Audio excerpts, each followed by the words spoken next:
स्वस्ति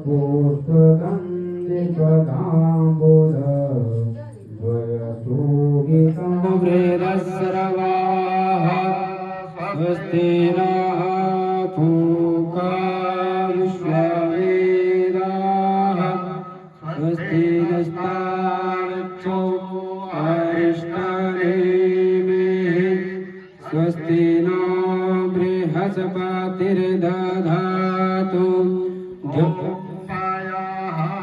पृथिव्यां पयोकदि सुपयो दिव्यान्तरिक्षे पयोधाः पयस्वती प्रदेशः सन्तो मयम्मोराराधमसि विष्णोः सनपतरेस्तो विष्णु रसेशनो भगवासि वैष्णवमसि विष्णवे त्वा द्योः शान्तिरन्तरिक्षगों शान्तिः पृथ्वी शान्तिरापः शान्तिरोषधयः शान्तिः वनस्पतयः शान्तिर्विश्वे सर्वगों शान्तिः शान्तिरेव शान्तिः सामा शान्तिरेधि। ओम श्रीमद् पूजन करेंगे यजमान परिवार। ओम सरस्वती नमः। ओम व्याकुंडे नितसारहार धवलाया सुप्रभास्तामिता या वीणावरदण्डमण्डितकराया श्वेतपद्मासना या ब्रह्माच्युतशङ्करा प्रभृतिवे देवी सदा वन्दिता सा मां पातु सरस्वती भगवती विशेषजाडपः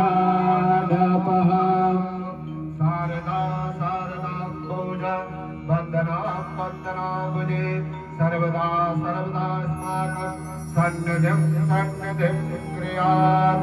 ओम नमो हाय स्वनन्ताय सहस्रमूर्तये सहस्रपादाच्युतिरोर्वाहवे सहस्रनामे पुरुषाय शाश्वते सहस्रकोटि युगधारणे नमोस्तुते विष्णुरूपाय रसरूपाय वैष्णवे नमो मे ब्रह्मनिधये वसिष्ठाय नमो नमः। ओम नमो वाय ब्रह्मदेवाय गो ब्राह्मणहिताय च जगद्हिताय कृष्णाय गोविन्दाय नमो नमः। बोले श्रीमद्भागवत महापुराण पुराण की जय। व्यासदेव भगवान की जय।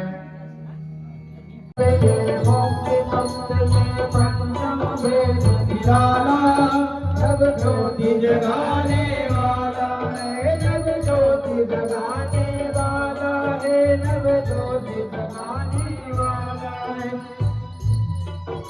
हरि नाम यही हरि नाम यही हरि नाम यही हरि नाम यही जग के मंगल के आरती पापियों को पाप से है तारती श्री भागवत भगवान की है आरती पापियों को पाप से है तारती।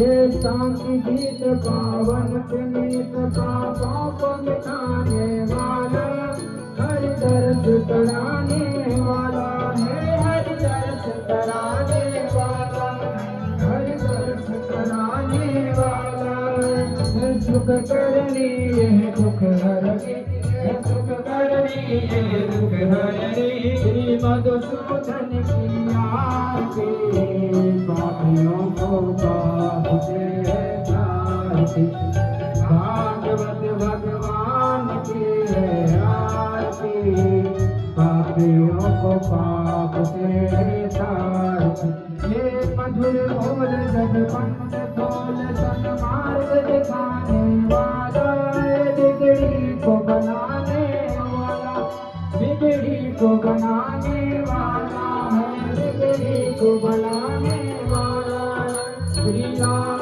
यही घनश्याम यही श्री राम यही घनश्याम यही श्री महिमा की आरती पापियों को पाप से है तारती श्री भागवत भगवान की है आरती पापियों को पाप से है तारती श्री भागवत भगवान की है आरती पापियों को पाप से है तारती कर्पूरद्वारं करुणावतारं संसारसारं भुजगेन्द्रहारं सदा वसन्तं हृदयारविन्दे भवं भवानी श्वेतं नमामि त्वमेव माता च पिता त्वमेव त्वमेव बन्धो च सखा त्वमेव त्वमेव वेद्या च वीरं त्वमेव त्वमेव सर्वं मम देवदेव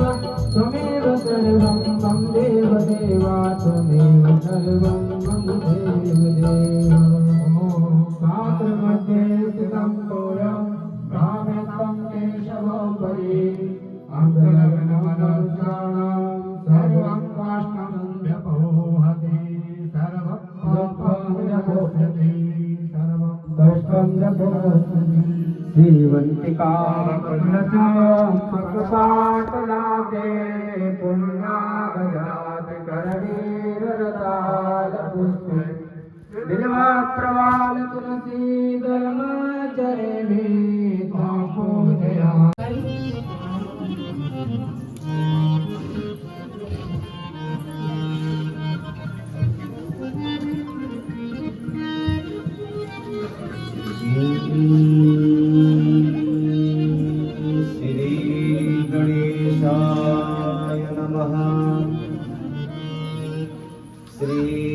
सरस्वती नमः।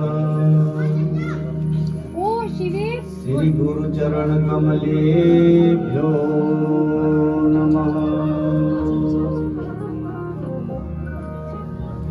देयं सदा परिभवग्नमभीष्टदोहम्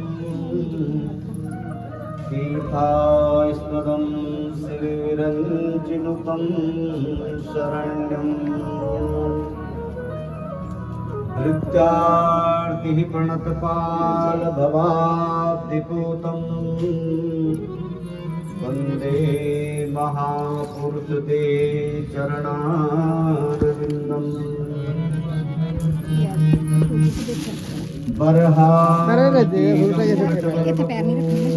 कर्णयो कर्णिकारकम् तो करो और नहीं तो जाओ अपना काम करो, हमें अपनी तपस्या करने दो। बीरबल ने पूरा ट्रेंड कर रखा था उस आदमी को। उसने सोचा अरे हम कौन से किसी आदमी की, देखो शर्मिंदा और शर्म तो किसी की जूती खाने का है, ये तो खुदा की है। अरे खुदा की जूती क्या, खुदा की जूती के नीचे की जो धूल है वो भी अगर मस्तक पे धारण हो जाए तो जीवन धन्य हो जाए। ले भैया 11 रुपए चढ़ाया उसने भी, खट खट 5 लगाए और फिर कपड़ा हटाया, ले खुल करके तो वो खुश हो गया। यार चलो कितनी प्यारी जूती आज सर पे पड़ी, भगवान का शुक्र है, खुदा का शुक्र है। इतनी देर में दूसरा तीसरा लाइन लग गई वहां, इतनी लाइन लग गई कि राजा तक भी खबर गई कि महाराज वहां मुख्य चौराहा, ज्यादातर मुख्य चौराहे को गांधी चौक ही कहते हैं, वहां पर आई है खुदा की जूती। अकबर कहने लगा मां क्या कमाल है खुदा का भी, हम इतनी पूजा पाठ करते हैं यहाँ तो आता नहीं है, वहां चौराहे पे आ गया, चलो हम भी चलते हैं। बीरबल को कहा हाथी तैयार करो, हम चलते हैं खुदा की जूती के दर्शन करने के लिए। गए अब जो वीआईपी आदमी होते हैं उनके लिए तो हर कोई रास्ता भी छोड़ देता है, जगह भी छोड़ देता है। उम्र आ गई। अकबर ने सोचा कि ये न हो कि इसमें किसी का षड्यंत्र हो, मेरा पूछने का अधिकार है। तो पूछा, भैया कहाँ से मिली है जूती आपके पास, कहाँ से आई जूती, पूरी तहकीकात की। तो उस आदमी ने कहा, महाराज मैं धौलाधार की पहाड़ियों में बैठ करके तपस्या कर रहा था और मेरी तपस्या से जब खुदा प्रसन्न हुआ तो वो सामने आए। उन्होंने कहा, बालक बच्चा क्या चाहिए तेरे को, क्यों तपस्या कर रहा है, इसमें कितनी ठंड में तो ठिठुराता है और तपस्या कर रहा है। मैंने कुछ नहीं मांगा।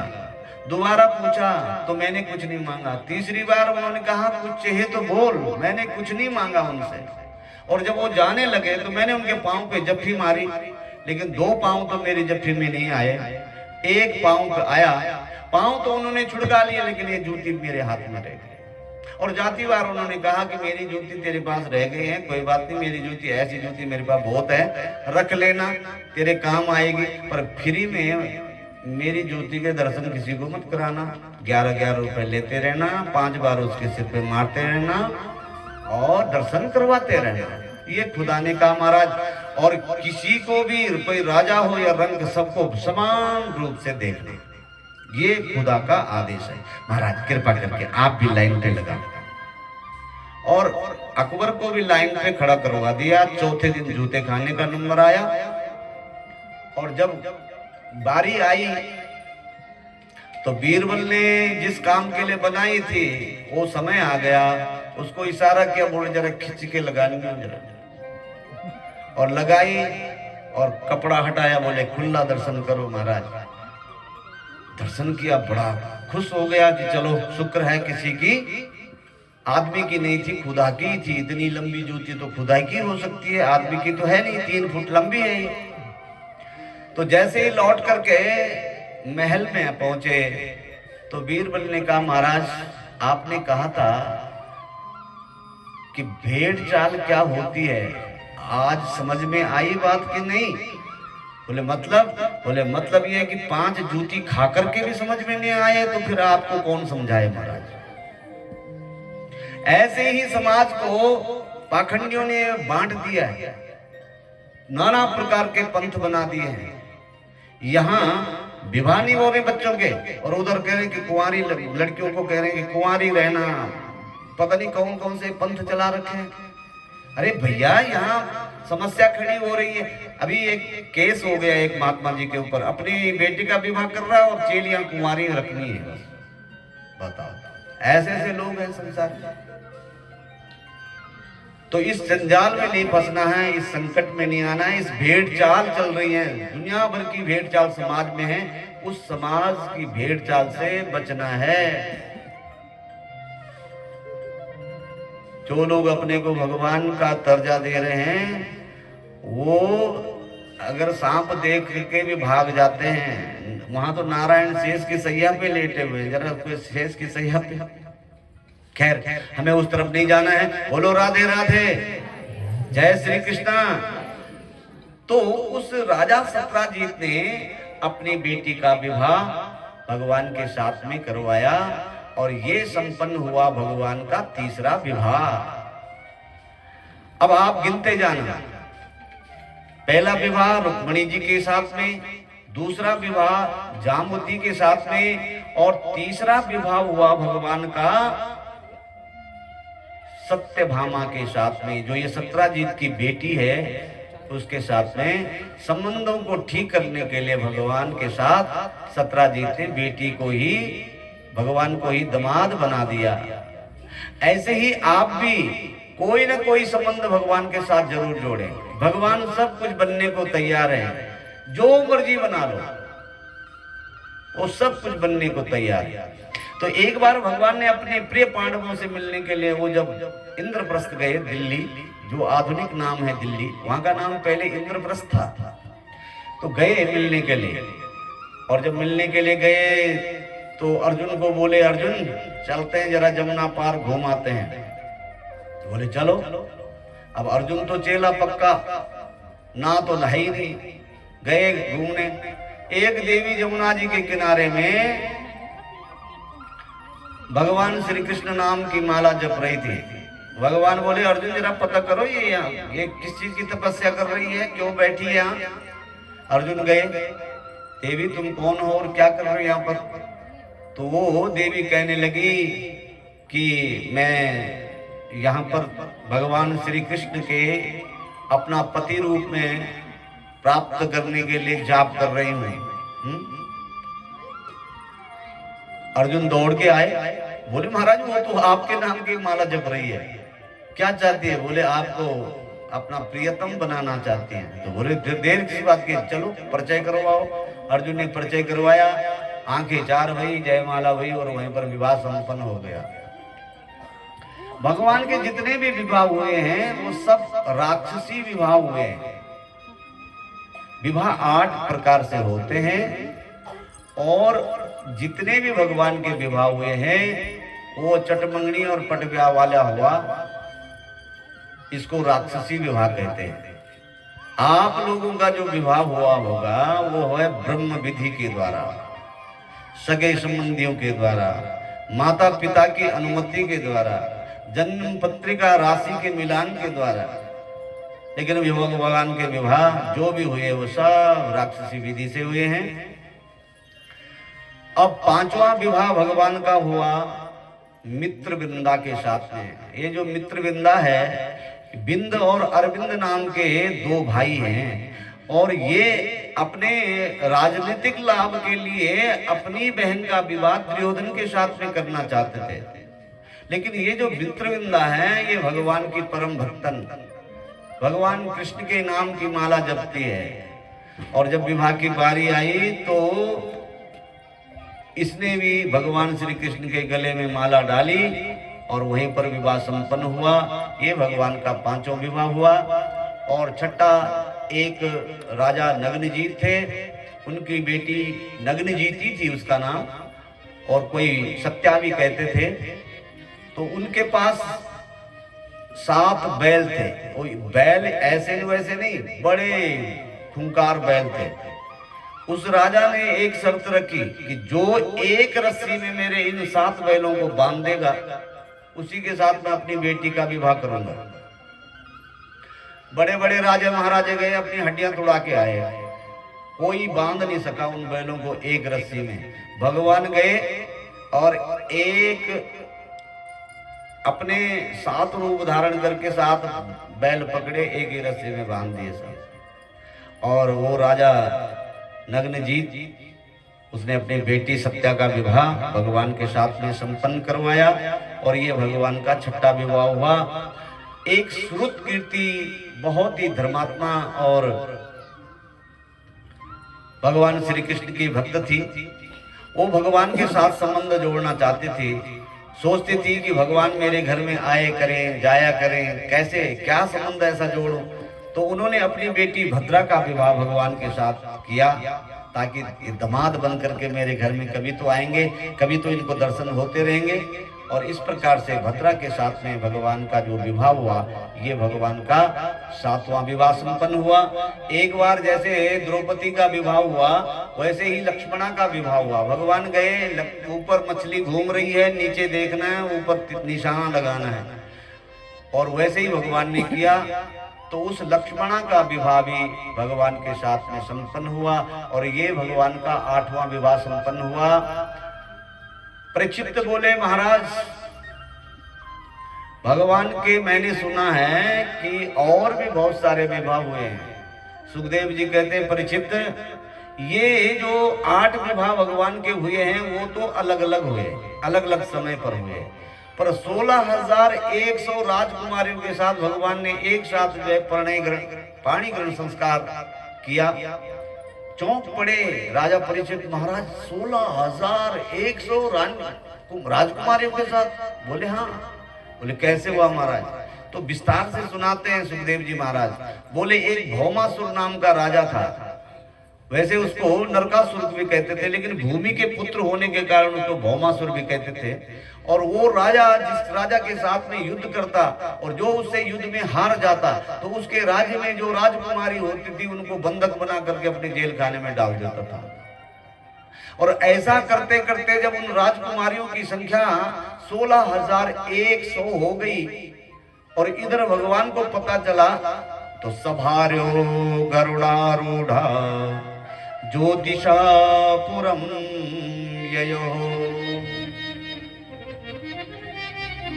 गरुड़ पे आरूढ़ होकर के सत्यभामा को अपने साथ में लेकर के ज्योतिष परागपुर में पहुंचे और इसने उस नगर की रखवाली के लिए एक दैत्य को लगा रखा है कि जो भी बाहर से कोई अनभिज्ञ आदमी आए तो उसकी जरा खबर हमारे पास देना, पहले तुम ही खबर ले लेना।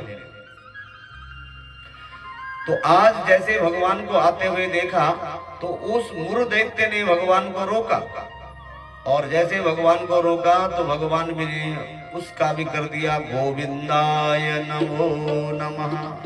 तो आज मुर नाम के दैत्य को मारा, इसलिए एक नाम भगवान का और पड़ गया, कौन? मुरारी। बोलो मुरारी भगवान की जय। जय श्री राधे श्याम। उसके बाद भगवान उस ज्योतिष परागपुर में पहुंचे और उस भौमासुर का भगवान ने वध किया और उसका भी गोविंदाय नमो नमः हुआ। कालांतर में प्रत्येक जैसे जब उस राजा को भौमासुर को मार दिया और गए जेल खाने में, द्वार खोले, उन राजकुमारियों को जेल खाने से निकाल दिया और जैसे वो जेल खाने से बाहर आई तो दौड़ के तो आई लेकिन सोचने लगी जाएं तो जाएं कहां। सोचने लगी कि अब घर जाएंगे तो घर वाले हमारा मान सम्मान नहीं करेंगे, कोई राजकुमार हमसे विवाह नहीं करेगा। क्यों? क्योंकि हम तो जेल खाने में रह चुके हैं, हम तो जेली हैं, कैदी बन करके रहे हैं। तो गांव में हमारा वो सम्मान नहीं रहेगा जो हमारा पहले था। अरे अब जाएं तो जाएं कहां, राजकुमार कोई हमसे विवाह नहीं करेगा, घर वाले हमसे ठीक ढंग से बात नहीं करेंगे, इसलिए अब ऐसा करते हैं, इससे अच्छा तो हम अंदर ही थे। और जब भगवान ने ये भाव समझा तो उन राजकुमारियों से कहा कि देवियों, जिनके लिए संसार के सारे मार्ग बंद हो जाते हैं उनके लिए मेरा द्वार खुल जाता है, तुम चिंता मत करो, चलो हमारी द्वारिका। और उन सब राजकुमारी को लेकर के द्वारिका आए। एक साथ एक मंडप में पाणी ग्रहण संस्कार हुआ। उनके लिए अलग अलग भवन भगवान ने बनवाए और बड़े आनंद के साथ में रहते थे। सुखदेव जी कहते हैं, परीक्षित, भगवान का कभी भी मुखमंडल मुरझाया नहीं। यहाँ तो एक पत्नी और 2-3 बच्चों के पीछे और उनके पालन पोषण में दिन रात, और लेकिन भगवान का देखो तो कुल कितनी रानियां हो गई? 16,108। अब कालांतर में उन सभी रानियों से भगवान के 10-10 पुत्र जन्मे और एक बिटिया। अब लगा लो कि कितने संतानी होगी, 1,81,060 तो पुत्र हुए और 16,108 बिटिया हुई। तो इतना बड़ा परिवार कैसे रहते होंगे? एक बार तो स्वयं नारद जी भी आए थे इस बात को देखने के लिए, रहता कैसे। और जब आए तो पहली बार भगवान श्री कृष्ण ने नारद जी को बेटा कहकर के पुकारा। अरे वत्स, कहाँ जा रहे हो? बोले महाराज आपकी दिनचर्या देखना चाहता हूँ। तो बोले क्या देखना चाहता? और जब वत्स कह दिया, बेटा कह दिया, तो कौन बेटा अपने पिता की दिनचर्या देखेगा? बोलो राधे राधे, जय श्री कृष्णा। कभी भी माधव का मुखमंडल मुरझाया नहीं।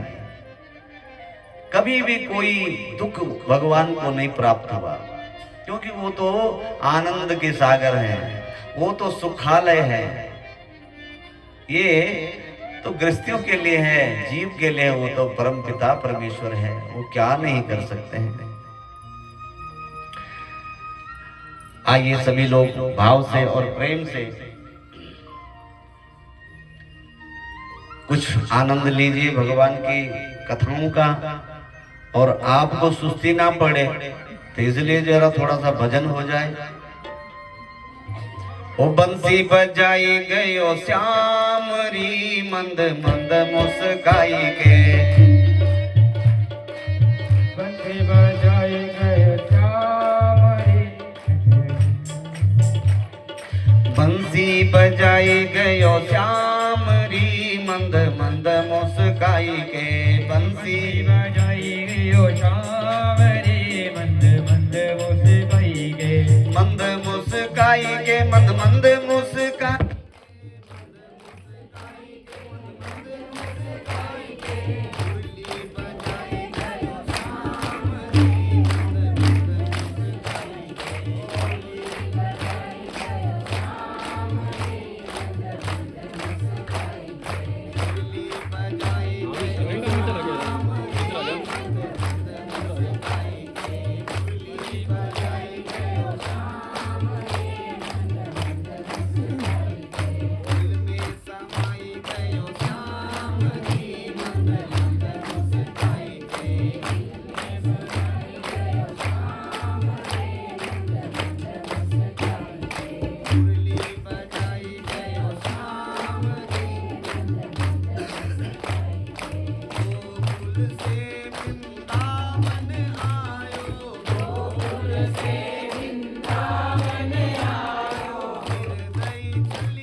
मंत्रा का भाव गोपियों के मन में आता है तो भक्त के हृदय में भगवान से मिलने की लालसा जागती है, शरीर की सारी भ्रांतियां मिट जाती है, आत्मा कृष्णमय होने लगती है और हमारी आत्मा अपने प्रियतम से मिलने के लिए दौड़ पड़ती है। और क्या कहती है गोपियां?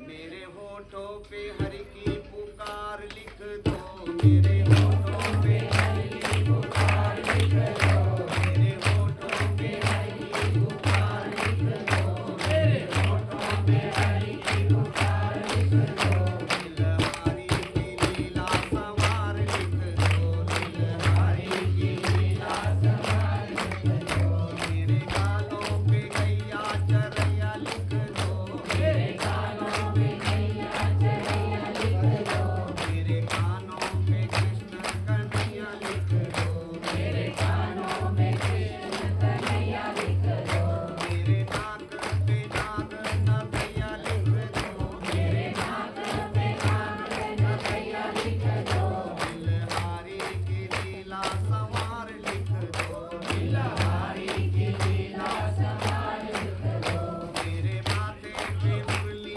बजैया लिख दो, मेरे माथे पे मुरली बजैया लिख दो, मेरी जोड़ी पे ठाकुर की भैया लिख दो, मेरी जोड़ी पे ठाकुर की भैया लिख दो, मेरे बालों पे बंसी बजैया लिख दो, मेरे बालों पे बंसी बजैया लिख दो, नीलहारी की लीला संवार लिख दो, नीलहारी की लीला संवार लिख दो, मेरी रचना पे रास रचैया लिख दो, मेरी रचना पे रास रचैया लिख दो, मेरी गर्दन पे गैया चरैया लिख दो, मेरी गर्दन पे गैया चरैया लिख दो, मेरे हाथों पे हलदर का भैया लिख दो, मेरे हाथों पे हलदर का भैया लिख दो, नीलहारी की लीला संवार लिख दो, नीलहारी की लीला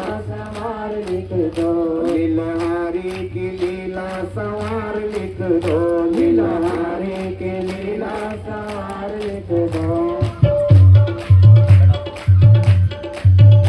ओ बंसी बजाई गयो श्याम री मंद मंद मुस्काई के, बंसी बजाई गयो श्याम रे मंद मंद मुस्काई गे, मुरली बजाई गयो श्याम री मंद मंद मुस्काई के, मुरली बजाई गयो श्याम रे मंद मंद मुस्काई गे, मंद मुस्काई के मंद मंद मुस्काई के, मंद मुस्काई के मंद मुस्काई के, दिल में समाई गयो श्याम री मंद मंद मुस्काई के, दिल में समाई गयो श्याम री मंद मंद मुस्काई के, बंसी बजाई गयो श्याम री मंद मंद मुस्काई के, बंसी बजाई गयो श्याम रे मंद मंद मुस्काई के, मुरली बजाई गयो श्याम री मंद मंद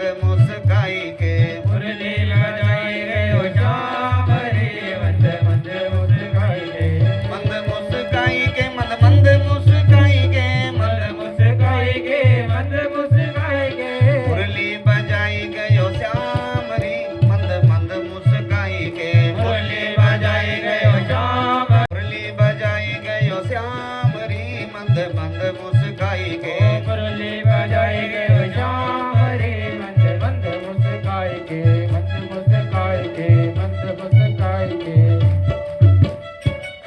बोलो बांके बिहारी लाल की जय जय जय श्री राधे। अब इतना बड़ा परिवार भगवान का हो गया कि जहां बेटों की संख्या हो गई 1,81,060, कितना बड़ा परिवार होगा। तो एक बार भगवान अपने परिकर यानी अपने नाती पोतों के साथ में घूमने को बागीचे में बैठे थे। बागीचा है उनका 3 100 बीघा जमीन का आज भी जगन्नाथ में एक बागीचा है, कभी जाना और जो कथा को मैं सुना रहा हूं उसको देखा ना। तो जगन्नाथ में एक माधवदास जी रहते थे जो भगवान के बहुत अभिन्न अंग हैं। रोज सायं के समय 4-5 बजे जब घूमने को जाते हैं तो अपने मित्र कृष्ण को याद करते हैं, तो कृष्ण प्रकट हो जाते हैं और घूमने निकलते हैं, बातें करते हैं जैसे सखा करते हैं और घूम घाम के आते हैं भगवान अपने घर और माधव जी अपने आश्रम। एक दिन जब घूमने को गए तो कहने लगे भगवान की लीला भगवान जाने, अहम न जाना, मैं तो नहीं जानता। कि मित्र, वृंदावन में क्या आनंद आता था, मेरे साथ ग्वाल बाल चलते थे, कभी हम माखन चुराते थे, कभी हम मिश्री, बड़ा आनंद आता था। एक तू निर्दयी दोस्त ऐसा है कि हर टाइम मेरे को उल्टे डांटता रहता है, ज्ञान की बातें सिखाता रहता है। माधवदास जी बोले सुने अब तू बड़ा हो गया है, ये छोटी बातें छोड़ दिया कर। ये माखन मिश्री की चोरी जो है ना, जब छोटा था ना अच्छा लगता था, अब बड़ा हो गया तो अब इन चीजों में क्यों पड़ा।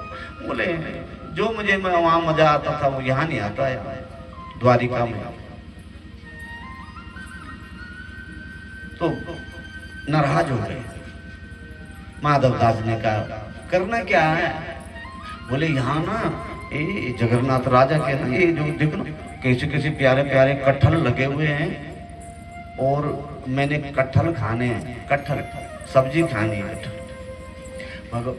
माधवदास जी बोले कटहल खाने ना, तो जो ये राजा है ना ये मेरा चेला है, शिष्य है, इसको मैं जो कहूंगा ना ये करता है, आज्ञाकारी शिष्य है। मैं कहूंगा उसको वो कटहल तेरे घर में भेज देगा। बोले नहीं नहीं नहीं, मुझे तो चोरी में बड़ा, हम तो चित्त चोर हैं, किसी का चित्त चुरा लेते हैं, बस उसका मन फिर संसार में नहीं लगता। जिसका चुरा ले, वैसे चुराता नहीं है और चुरा ले किसी का चित्त, तो संसार के लोग उसको पागल कहते हैं, जिसका चित्त चुरा लेते हैं। गल गल बने बात, पाली जिसने हो उसकी बात, उसको ही लोग संसार में पागल कहते हैं। तो फिर बोले तू चलो ना मेरे साथ चोरी करें। अब माधवदास इतने बड़े वितरागी संत, बड़े सरल स्वभाव के संत हैं और उनको ले गए। बोले सुन, चोरी करने जब जाना हो ना तो एक तो धीरे से बोलना सिखा रहे हैं माधवदास जी को भगवान। चुपचाप जाना है, जोर से नहीं बोलना है, और कोई जो है अगर पकड़ ले तो चुपचाप छुप जाना है, फुर्ती रखना जरा। बोले अच्छा चल, वैसे मैंने कभी चोरी की नहीं, पर जब तू कह रहा तो चल चलते हैं। अब चोरी करने किस चीज की गए? कटहल की।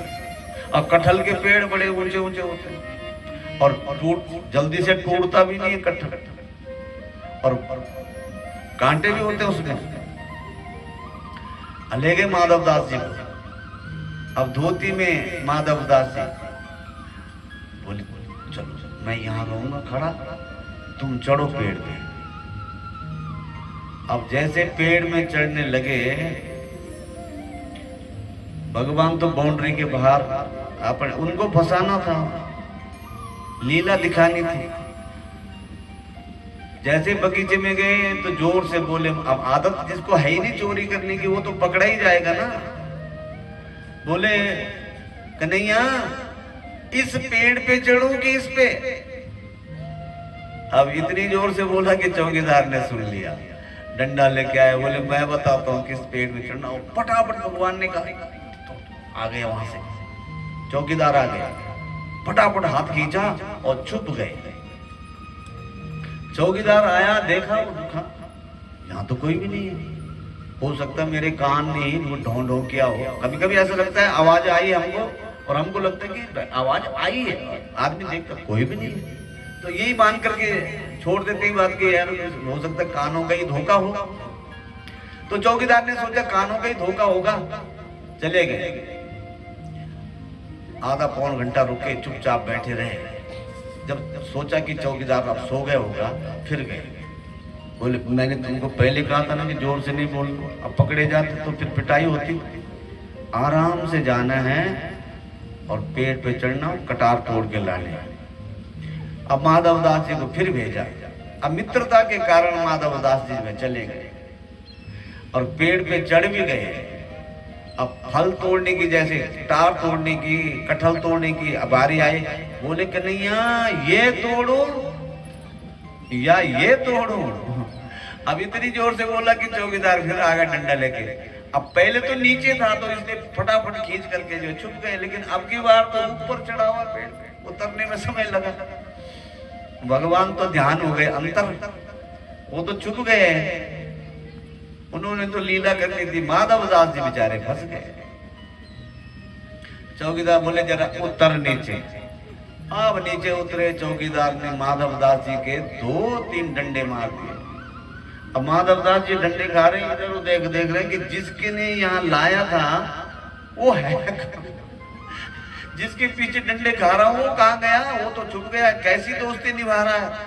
अरे तेरे कहने पे मैं यहाँ आया था और तू अपने आप छुप गया और मेरे को यहाँ फंसा दिया। और चौकीदार ने रस्सी लाई और उसको बांध करके रखा। पूरी रात माधवदास जी को बांध के रखा। चौकीदार ने सोचा कि अब सुबह सुबह ले जाता हूँ महाराज, क्योंकि पहले तो न्यायालय होते नहीं थे, राजा ही न्याय का फैसला करते थे। तो पकड़ के ले जा रहे हैं और राजा सामने से आ रहे हैं सैर करने के लिए। इधर वो चौकीदार राजा के गुरु को पकड़ के ले जा रहा है। राजा ने देखा कमाल है, मेरे गुरु जी को बांध करके ला रहा है, क्या बात। गुरु जी बोले फटाफट, राजा ने आदेश दिया, बोले रस्सी खोल इनकी, ये मेरे गुरु जी को बांध के ला रहा है। गुरु जी को लाया, घर लाया। बोले गुरु जी हुआ क्या। बोले क्या बताए, सारी कहानी सुनाई। तो अपने कृष्ण कन्हैया है ना, वो मेरे को बोलता कि मैंने उसको बोला भी कि आप वो दे, लेकिन नहीं मानता, नहीं कि नहीं मुझे तो चोरी करनी है बस। और उस जगन्नाथ जो राजा था, उस राजा ने इतना भाव विह्वल हो गया अपने गुरु के प्रति कि मेरे गुरु जी को इस कटहल, एक कटहल के पीछे एक रात बंद करके रहना पड़ा। मैं आज इस बगीचा कोई नहीं रखूंगा।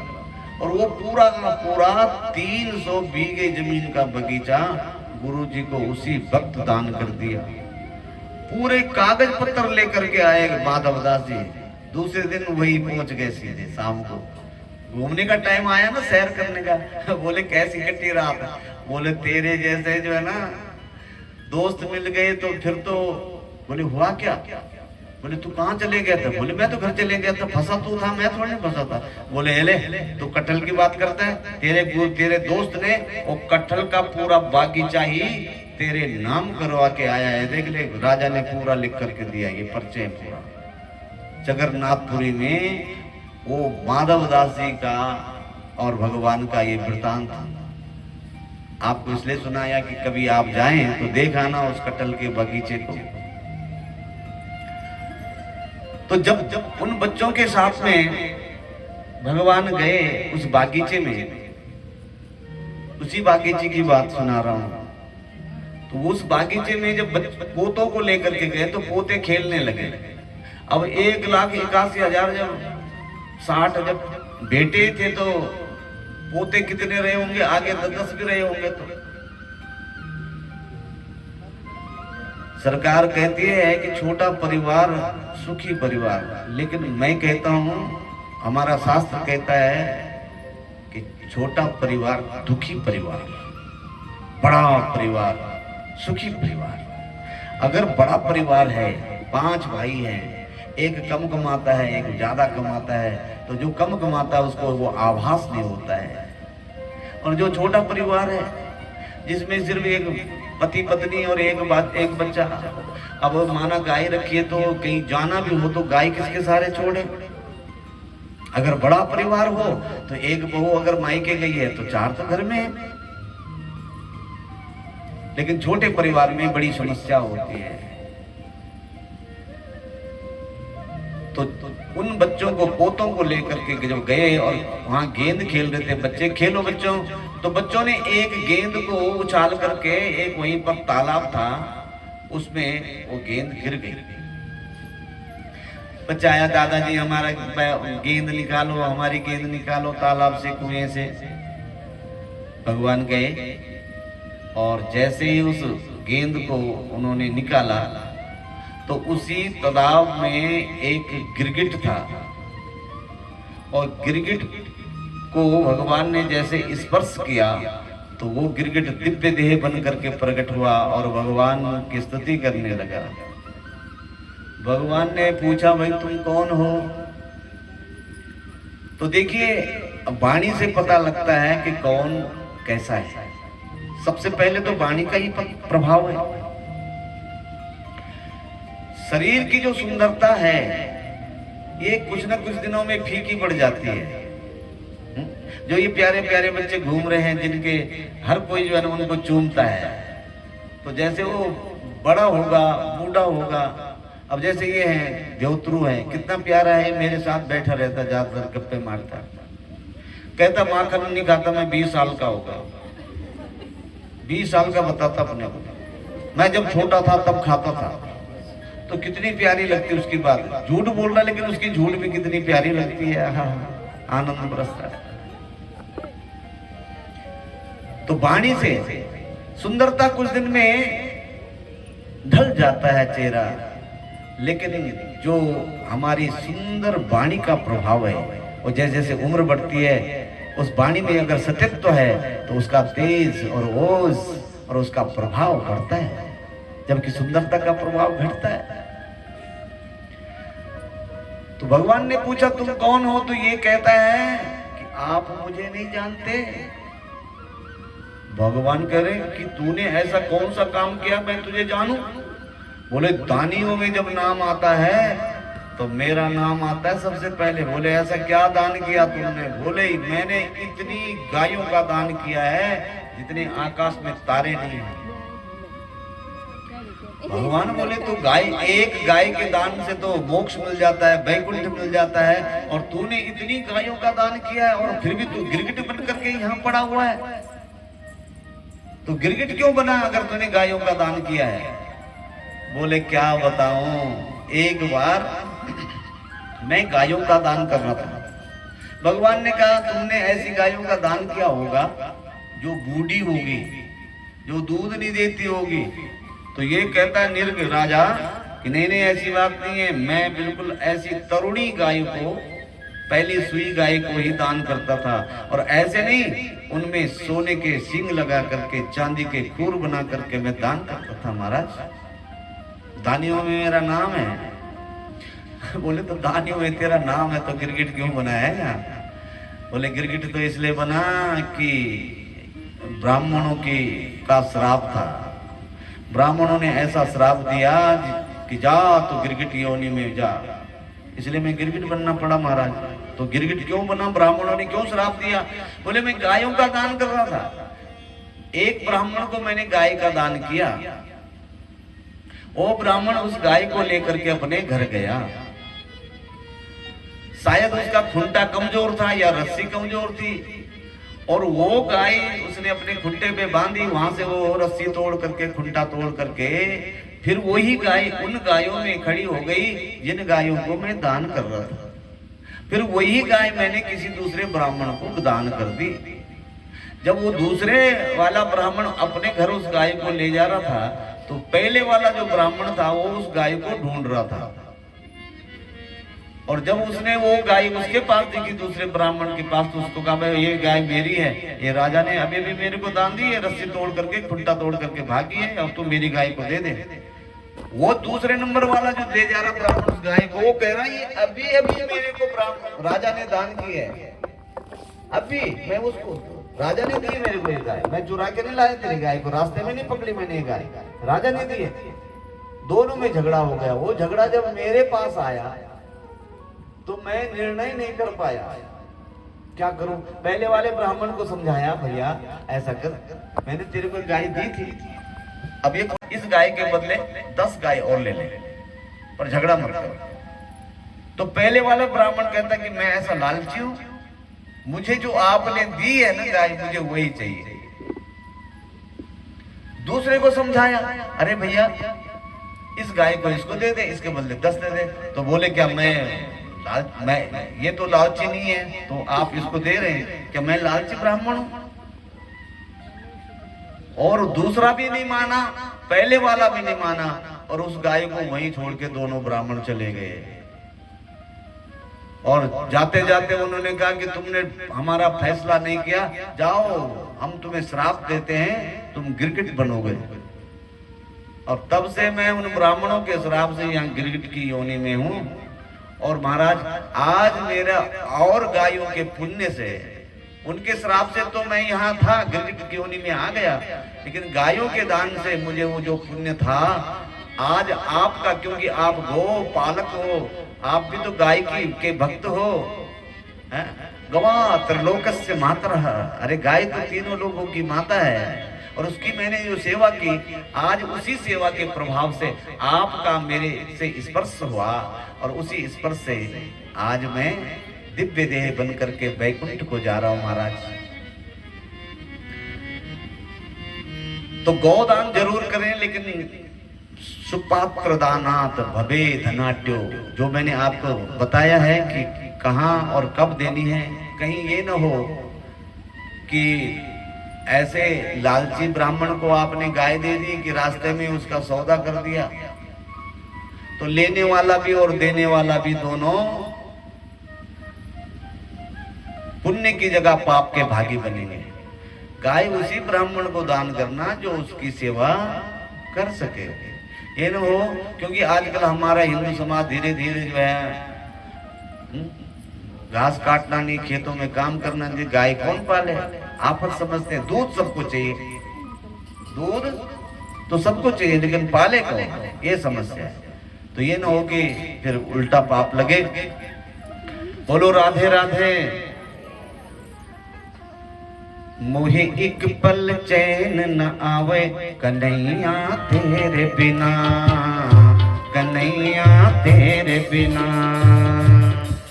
मोहे एक पल चैन न आवे, मोहे एक पल चैन न आवे कन्हैया तेरे बिना, वो कान्हा तेरे बिना। सभी तालियां बजाते हुए समय का सदुपयोग कर लो। सदुपयोग, दुरुपयोग तो समय का अपने आप हो जाता है। हर घड़ी पर हर घड़ी, जितनी घड़ी अब ना रही, हर घड़ी से हर घड़ी हाथों से निकली जा रही है। जो घड़ी हाथों पर बंधी वह न रह पाएगी, और जो घड़ी हाथों से निकल गई वह वापस न आएगी। और जब घड़ी तेरी घड़ी असली घड़ी पे आएगी, कितनी भी चाबी भरते रहना वह वापस न आएगी। मोहे एक पल चैन न आवे कन्हैया तेरे बिना, कन्हैया तेरे बिना। मोहे एक पल चैन न आवे, मोहे एक पल चैन न आवे कान्हा तेरे बिना, कन्हैया तेरे बिना। कोई पागल है धन दौलत का, कोई पागल बेटे नारी का। कोई पागल है धन दौलत का, कोई पागल है नारी का। कोई पागल है धन दौलत का, कोई पागल बेटे नारी का। पागल है धन दौलत का, कोई पागल है यहाँ नारी का। अच्छा हम बोलते हैं कितने पागल हैं यहाँ पर, है कोई? किसी के नाक में हीरा, किसी के नाक में हीरा, किसी के नाक में हीरा, किसी के कान में हीरा, किसी के कान में हीरा, किसी के नाक में हीरा, किसी के नाक में हीरा, किसी के कान में हीरा, इसी के गान में हीरा। हमें हीरों से क्या मतलब, हमें हीरों से क्या मतलब, हमें हीरो से क्या मतलब, हमें हीरो से क्या मतलब। हमारा श्याम है हीरा, हमारा श्याम है हीरा, हमारा श्याम है हीरा। हमारा श्याम है हीरा। मोहे एक पल चैन न आवे कन्हैया तेरे बिना, कन्हैया तेरे बिना। हमें एक पल चैन न आवे, मुझे एक पल चैन न आवे, कन्हैया तेरे बिना, कन्हैया तेरे बिना। अच्छा, मैं स्पष्ट रूप से पूछता हूँ कि यहाँ पर कितने पागल हैं। आपको अटपटा लग रहा होगा कि पागल, हम कहाँ पागल हैं, हम तो बड़े समझदार लोग हैं, है ना। ऐसा क्यों पूछ लिया, हम तो समझदार लोग हैं, लेकिन वास्तव में देखा जाए तो सब पागल हैं, सब। क्यों? कोई पागल है धन दौलत का, कोई पागल बेटे नारी का, कोई पागल है धन दौलत का, कोई पागल बेटे नारी का। कोई पागल है धन दौलत का, कोई पागल बेटे नारी का। कोई पागल है धन दौलत का, कोई पागल है धन नारी का। कोई पागल है धन दौलत का, कोई पागल बेटे नारी का। कोई पागल है धन दौलत का, कोई पागल है यहाँ नारी का। सब लगे हैं अपने पागलपन में, कोई धन की चाह में, कोई सम्मान की चाह में, कोई सत्ता की चाह में, कोई परिवार की चाह में, न जाने क्या क्या चाल ये चल रहे हैं। पर विशेष बात क्या है, इसे समझ लो। कोई पागल है धन दौलत का, कोई पागल बेटे नारी का। कोई पागल है धन दौलत का, कोई पागल है नर नारी का। अरे सच्चा पागल वो ही है जो पागल बागे बिहारी का। सच्चा पागल वो है जो पागल है बाके बिहारी का। कोई एक पल चैन न आवे कन्हैया तेरे बिना, कन्हैया तेरे बिना, कन्हैया। मुझे कबल चैन न आवे, मुझे कबल चैन न आवे, कन्हैया तेरे बिना, कन्हैया तेरे बिना।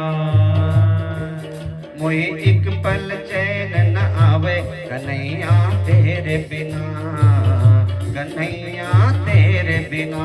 मुझे कुछ भी ना यहाँ भाए, मुझे कुछ भी ना यहाँ भाए, कन्हैया तेरे बिना, कन्हैया तेरे बिना, कन्हैया तेरे बिना, कन्हैया तेरे बिना।